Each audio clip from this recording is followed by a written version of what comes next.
2 years had passed since that momentous day. It was now the summer of 1792, and Jan was now 17 years old. He had never told a soul what had happened at the gypsy camp, and he had long given up the idea of revenge. The burning flame of grief had lost its urgency. There was so much more he wanted to do.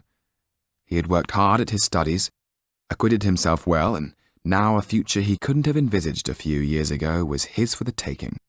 A place at Cambridge University, the possibility of becoming a lawyer. London suddenly seemed to be filled with pretty, flirtatious girls whom he met at private balls and public dances.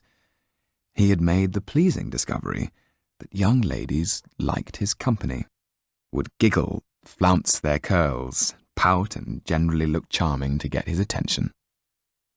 The Laxtons' house in Queen Square had become a meeting point for many of the émigrés who now found themselves in London, under what they felt to be grey skies and diminishing circumstances.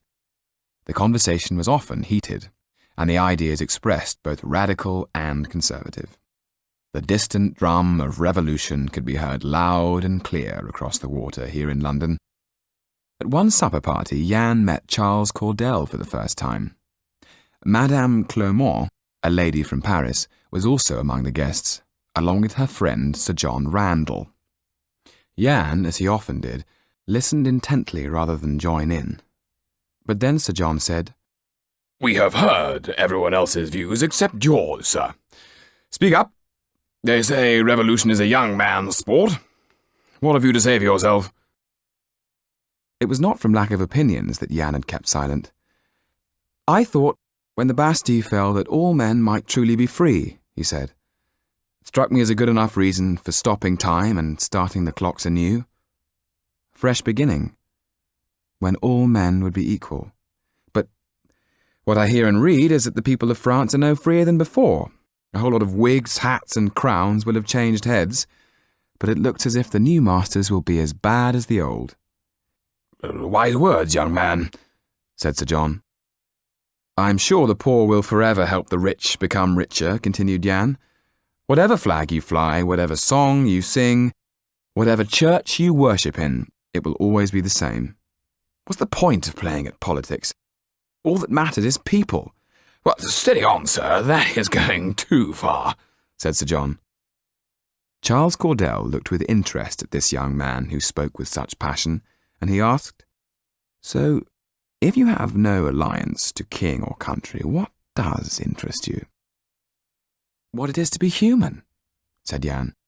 "Go on," said Cordell. "Well, sir, as far as I see it, we're all housed in the same skin. The same blood pulses through all our veins, the same heart beats, and yet some men believe that through birth and privilege they stand above everyone else. I don't believe that. I think that kings have had their day, and that the future should be in the hands of the people." "These are revolutionary views indeed," said Sir John, taken aback by Jan's zeal. "And views I violently disagree with," interrupted Madame Clermont.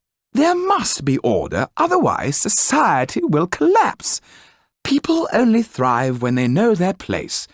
Absolute monarchy is the only possible way to ensure this." "Too late, my dear madam," said Cordell. "Your good king didn't seize his chance to put down the revolution. Now it is too late. With Marat as leader, the revolution has given birth to a reign of terror that is growing in power day by day. I believe that in the end it will rule everything, destroy everything."